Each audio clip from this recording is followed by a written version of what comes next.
रोज पी के दूध दही माठा गोरी पाठा भैलू। रोज पी के दूध दही माठा गोरी पाठा भैलू। ए गोरी पाठा भैलू, ए गोरी पाठा भैलू, ए गोरी पाठा भैलू, ए गोरी पाठा भैलू। जिया हो जिया हमार ढाठा गोरी पाठा भैलू। रोज पी के दूध दही माठा गोरी पाठा भैलू।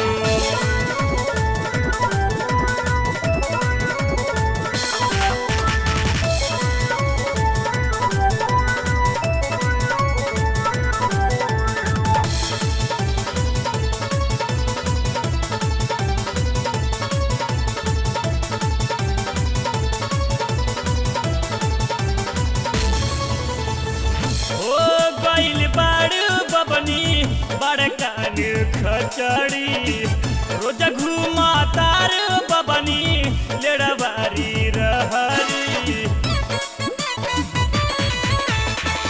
ओ गइल बारू बबनी बड़कान खचड़ी रोज घूमा तारू बबनी लेड़बारी रहरी।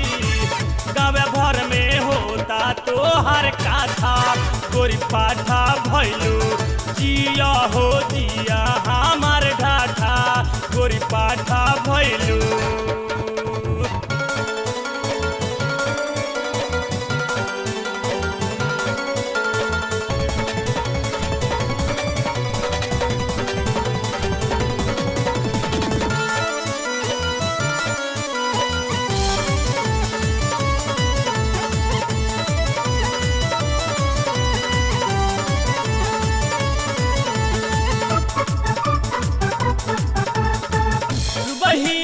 धज के जालू घूमे घरे घरे ना बोली पूछऊ तहरा भैया के डरे। वही सज धज के जालू घूमे घरे घरे ना बोली पूछऊ तहरा भैया के डरे।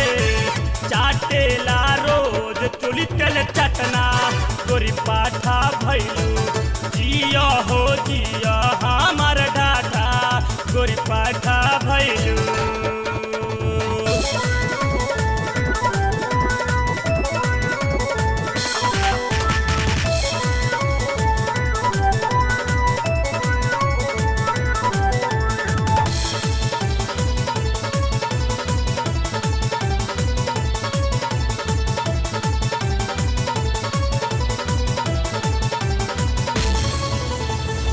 कहियो जे नियत हमार हो जाई खराब हो वहिया में धोले हम पी के शराब हो।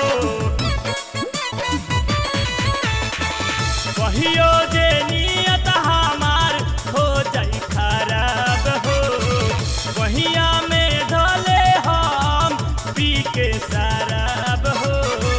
माँ जाही मारी तबाही गोरी पाठा भैलू। जिया हो जिया हमार ढाठा गोरी पाठा भैलू। रोज पी के दूध दही माठा गोरी पाठा भैलू। जिया हो जिया हमार ढाठा गोरी पाठा भैलू। रोज पी के दूध